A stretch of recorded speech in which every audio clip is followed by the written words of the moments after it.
O Senhor esteja convosco. Proclamação do Evangelho de Jesus Cristo, segundo Marcos.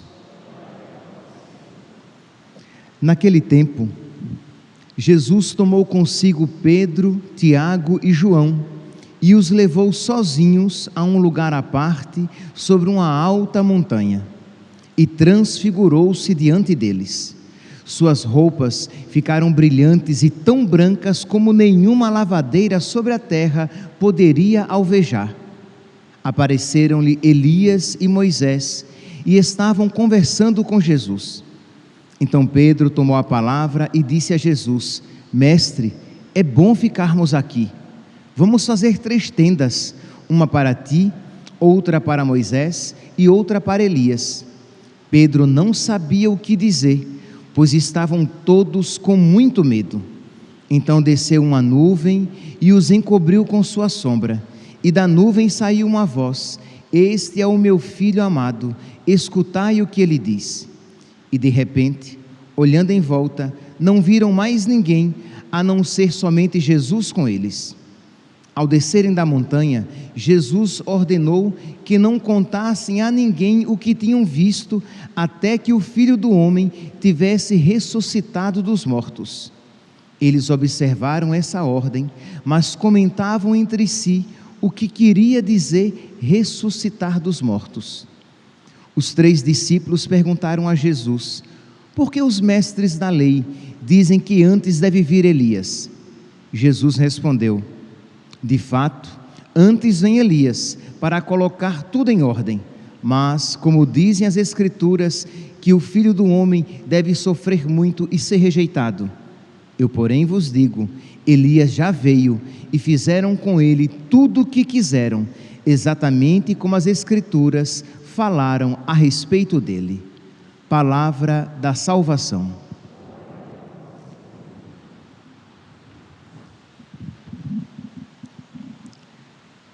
Caríssimos irmãos e irmãs, o Evangelho de hoje, do capítulo 9 de São Marcos, nos apresenta aquele fato tão conhecido a nós, a transfiguração de nosso Senhor. Jesus que se transfigura, que é transfigurado, diz que as suas vestes ficam mais brancas do que qualquer lavadeira no mundo poderia deixar, e ele luminoso, e aquilo oferece aos apóstolos Pedro, Tiago e João um encontro profundo com Deus. Então eles viram Deus mais intimamente. Pedro, Tiago e João, eles se encontraram com Deus mais intimamente. Isso aqui nos dá a ocasião de nós refletirmos um pouco sobre essa realidade tão necessária a nós, isto é, de um encontro mais profundo com Deus. Mas aqui eu não estou falando apenas de um encontro profundo, digamos, normal à vida cristã. Eu estou falando de uma realidade mística possível a todo cristão, isto é, um encontro profundo, um encontro com Deus no mais íntimo da sua alma, porque, meus santos, é isso o que nos dará aqui na terra a alegria da nossa fé. Nós não podemos nos encontrar superficialmente com nosso Senhor. A nossa vida cristã não pode ser de uma amizade superficial com Deus, porque isso não nos dará a alegria de carregar a cruz. Isso não nos dará a alegria de nós nos configurarmos a Jesus crucificado. Isso não conferirá todas as graças que Deus quer nos conceder quando nós, por exemplo, recebemos a Eucaristia. Isso não nos dará a oportunidade de escutar Jesus profundamente. É verdade, vocês acabaram de ouvir o Evangelho e todos vocês escutaram o Evangelho, mas vocês concordam comigo que, infelizmente, nem todos, talvez muitos, aqui, nesta igreja, e aqueles que vão ouvir pelas redes sociais, não escutaram profundamente na sua alma? Se eu pedisse aqui que levantasse a mão quem pelo menos já leu os 4 evangelhos, não, vou facilitar. Se eu pedisse aqui que levantasse a mão quem já leu um evangelho, eu tenho certeza que muitos aqui levantariam a mão. E se eu pudesse ver as mãozinhas daqueles que estão por trás das câmeras, nos seus celulares e nos seus computadores, assistindo a Santa Missa, tenho certeza que muitos iriam. Eu já li, pelo menos um evangelho eu já li, e eu espero, crendo em Deus Pai Todo-Poderoso, que você já tenha lido. É verdade que se você já veio à missa durante 3 anos, você já ouviu todo o evangelho, toda a Bíblia até, as partes principais. Mas tudo bem, então eu não tenho dúvida que muitos aqui já leram um evangelho, mas eu não tenho dúvida que infelizmente muitos não ouviram nosso Senhor. Não foi uma leitura que lhes causou um encontro, uma contemplação daquelas verdades, uma experiência profunda do amor de Deus, de modo que em que você diz: o que eu mais quero neste mundo é Jesus, o que eu mais quero neste mundo é estar com Ele. Não existe mais nada neste mundo a quem eu mais ame, e de alguma maneira este mundo se tornou para mim um exílio, porque eu não vejo a hora de partir para estar com Cristo. E isso não provém de uma pessoa melancólica, depressiva, que está triste e amargurada neste mundo. Não, não é isso. É uma pessoa que é capaz de sorrir e de se alegrar com as coisas do mundo, mas quando ela se lembra de Deus, uma saudade toma conta do seu coração, que ela gostaria, parafraseando novamente São Paulo, de partir para estar com Cristo. Ou, como diria Santa Teresinha do Menino Jesus, entrar na vida. Para ela, morrer era entrar na vida. Pois bem, é isso, é a respeito deste encontro íntimo com Deus, deste ver a Deus profundamente, que eu estou falando, a que somos chamados.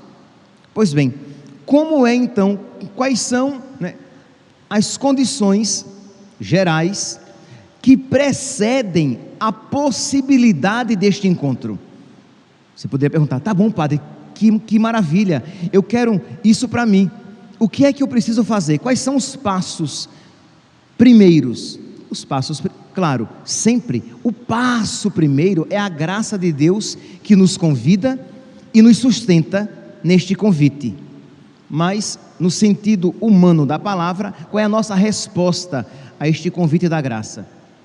Primeiro, estar em estado de graça. Então você precisa estar confessado, em estado de graça, para que o seu organismo espiritual esteja vivo, pulsante, e possa corresponder com a ação de Deus na sua alma. Então a primeira atitude é estar em estado de graça. Segundo, é de você ter um recolhimento habitual. Ora, se você é uma pessoa que vive agitada, uma pessoa que não entra no próprio coração para se encontrar com Deus que nele mora, que não entra na própria alma para contemplar Deus que ali habita, como é que você vai ver Deus intimamente e ter este encontro mais profundo com Deus? Será sempre um cristão medíocre, um católico, uma católica superficial, com um verniz que se tira com a unha, com um verniz de espiritualidade, que o primeiro arranhãozinho que você dá, já arranca aquela camada e já toca já na madeira. Então precisa ter encontro habitual com Deus, e é claro, precisa ter silêncio, Porque mesmo que você reserve um momento de oração, mas se você não silencia a sua alma para se colocar diante de Deus, para com Ele conversar, para ler de uma maneira orante a sua palavra, isto é, meditar a palavra de Deus e deixar que Deus fale mais profundamente na sua alma, abrir o seu coração, colocar diante de Deus as suas dificuldades, as suas fragilidades, isto é, crescer na amizade com Deus. Esses são os passos, digamos, que precedem, mas que são essenciais para que levarão você a esta intimidade com Deus.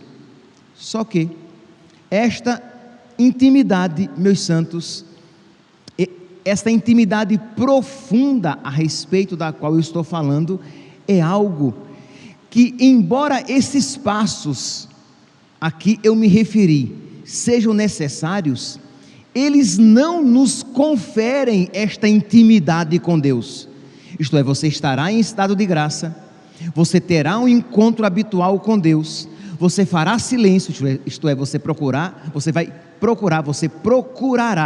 ter uma vida de oração, mas isso em si não conferirá a você este encontro profundo com Deus, porque isso nós não podemos nos dar a nós mesmos, mas nós podemos esperar e suplicar. Nós sabemos que Deus, Ele quer se encontrar conosco, nós sabemos que aquela oração que estamos fazendo já é uma resposta ao convite de Deus à nossa alma, e Deus que está nos convidando, Ele nos concederá esta graça que Ele nos ensinou a desejar. Então nós precisamos, em cada momento de oração, quando você começa um momento de oração, saber que é um tempo privilegiado e que ali Deus, se assim o quiser, Ele se manifestará profundamente na nossa alma.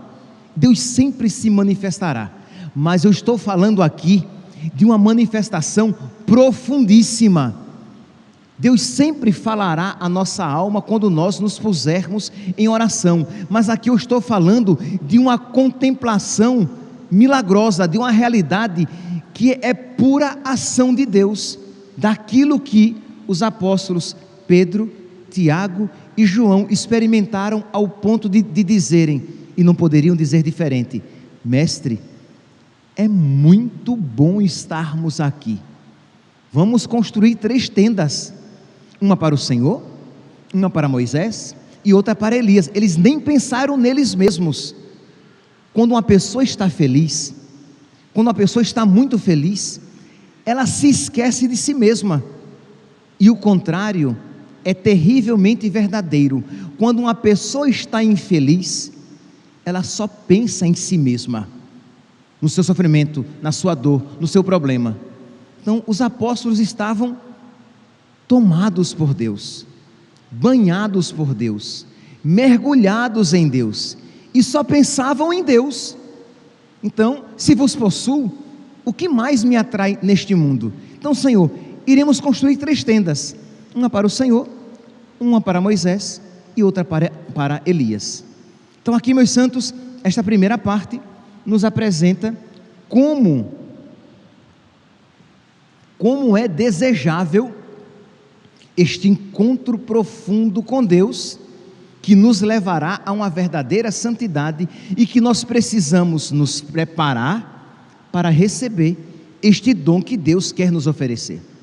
Mas tem que ter um mas, né? Tem que ter uma conjunção adversativa. Mas, porém, no entanto, todavia, não obstante, o caminho normal para Deus conceder esta graça a nós, ela vem no final de um processo doloroso, de um processo de purificação, para que nós de verdade desejemos aquilo que estamos dizendo desejar e estejamos preparados para acolher aquela graça que Deus quer nos oferecer. Se nós olharmos, por exemplo, no evangelho de hoje, que nos mostram que Jesus, resplandecente, transfigurado, ele conversava com Moisés e Elias. Moisés e Elias tiveram este encontro maravilhoso com Deus. Moisés, na sarça ardente, se encontrou com Deus, que disse: eu sou aquele que sou. Mas o que foi que precedeu aquele encontro maravilhoso de Moisés com Deus? Ele fugido do Egito, porque o faraó queria matá-lo. Vocês podem pegar lá em Êxodo capítulo 2, versículo 15, que diz que o faraó quis matá-lo, e Moisés então, angustiado, foge e se encontra com Deus no deserto.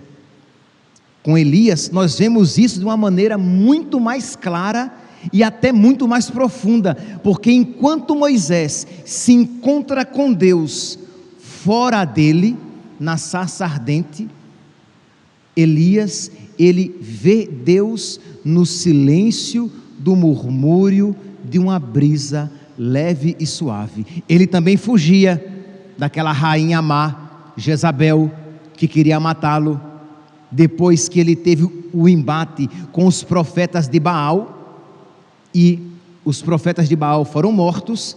A rainha Jezabel jurou a morte de Elias, e diz que Elias, 1 Reis, capítulo 19, vocês podem ler todo o capítulo 19, diz que Elias, desanimado, chegou mesmo até a desejar a própria morte, mas Deus, por meio do seu anjo, o conduziu até o encontro mais profundo. Com os apóstolos se dá algo semelhante. Se vocês se recordam do evangelho de ontem, Jesus falou a respeito da sua paixão, que ele sofreria muito, que Jesus sofreria muito, que Jesus seria perseguido, caluniado, maltratado, mas que ao terceiro dia haveria de ressuscitar. Isso atemorizou os apóstolos, isso encheu o coração deles de medo, mas foi exatamente aquela ocasião que tornou propícia a chegada da graça, da qual eles necessitavam, para mesmo em meio àquelas dificuldades, eles se encontrarem com Deus profundamente. Percebe aqui, meus santos, que essa graça tão necessária, tão especial, nós precisamos suplicar a Deus, mas estar dispostos a recebê-la, isto é, Deus nos conduzirá num caminho de purificação, Deus nos conduzirá, retirando aquilo que de alguma maneira nos prende, para que nós dependamos apenas dEle, para que nós confiemos apenas nele, e para que nós esperemos apenas nele. Espera no Senhor e tem coragem, espera no Senhor. Mas nós poderíamos nos perguntar: mas Padre, qual a finalidade desta graça de ver Deus, de contemplar Deus, de se encontrar mais intimamente com Deus? A finalidade, meus santos, desta graça, que já está ali na própria palavra, né? É encontrar-se mais intimamente com Deus, é ver Deus, contemplar Deus. Mas vamos falar de uma outra maneira. A finalidade desta graça, deste encontro de Deus conosco, é nos ensinar a verdadeiramente escutar Jesus. Quando Jesus estava transfigurado, o Pai diz, e os apóstolos ouvem: este é o meu Filho muito amado, em quem eu pus o meu bem-querer, escutai-o. Nós precisamos, meus santos, aprender a escutar Deus, mas não escutar como o mundo escuta, mas não escutar como ouvidos desatentos escutam, mas não escutar de uma maneira superficial, mas escutar de uma maneira nova, profunda, de modo que esta palavra, que é Jesus, tenha um efeito novo na nossa alma. Vocês não vão escutar uma palavra diferente daquela que vocês já escutaram, mas vocês vão escutar de uma maneira diferente, e esta palavra vai produzir um efeito novo.